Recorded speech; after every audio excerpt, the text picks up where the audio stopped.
বিশ্বে ২০২২ সালে বাসাবাড়ি, খাদ্যসেবা ও খুচরা পর্যায়ে মোট খাদ্যের প্রায় ১৯% অর্থাৎ ১০০ কোটি টনের বেশি খাবার অপচয় হয়েছে।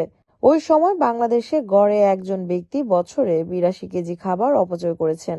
বাংলাদেশে খাদ্য অপচয়ের এই প্রবণতা ভারত, রাশিয়া, যুক্তরাজ্য ও যুক্তরাষ্ট্রের চেয়েও অনেক বেশি।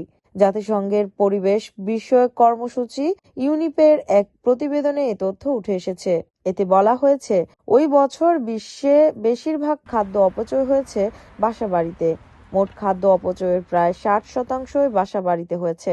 এছাড়া গড়ে একজন মানুষ বছরে ৭৯ কেজি খাবার অপচয় করেছেন। ফুড ওয়েস্ট ইন্ডেক্স রিপোর্ট ২০২৪ শীর্ষক এই প্রতিবেদনে ইউনেপ বলছে, ২০২২ সালে বাংলাদেশের খাদ্য অপচয়ের প্রবণতা ভারত, রাশিয়া, যুক্তরাজ্য ও যুক্তরাষ্ট্রের চেয়েও বেশি ছিল। জাতিসংঘের হিসেবে বাসাবাড়িতে এক ব্যক্তি বছরে গড়ে ভারতে ৫৫, যুক্তরাজ্য ৭৬, যুক্তরাষ্ট্র ৮৩ ও রাশিয়ায় ৩৩ কেজি খাবার অপচয় করছেন। তবে এই হিসেবে খাবারের সবচেয়ে বেশি অপচয় হয়েছে মালদ্বীপে ২০৭ কেজি, আর সবচেয়ে কম ১৮ কেজি হয়েছে মঙ্গোলিয়ায়।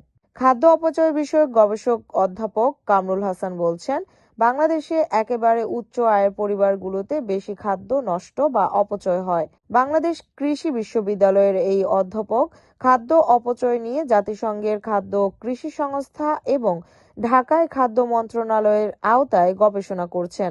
ইউরোপের আগে প্রতিবেদনের সাথে বিশ্লেষণ করলে দেখা যায়, আগের চেয়ে ২০২২ সালে খাদ্য অপচয় বা খাদ্য উৎপাদন কিংবা তৈরি খাদ্য নষ্ট করার প্রবণতা বেড়েছে।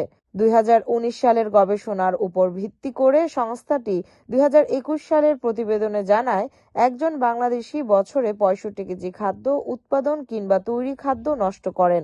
বাসাবাড়ি ও হোটেল রেস্টুরেন্টে অনেক খাবার নষ্ট হয়।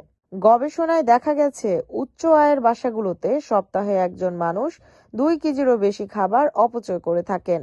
এছাড়াও বিভিন্ন রেস্টুরেন্টে গিয়ে প্রয়োজনের অতিরিক্ত অর্ডার দেওয়া এবং সব খাবার একটু চেখে দেখার প্রবণতাই রেস্তোরাঁগুলোতে খাবার অপচয়ের বড় কারণ বলে গবেষণায় উঠে এসেছে।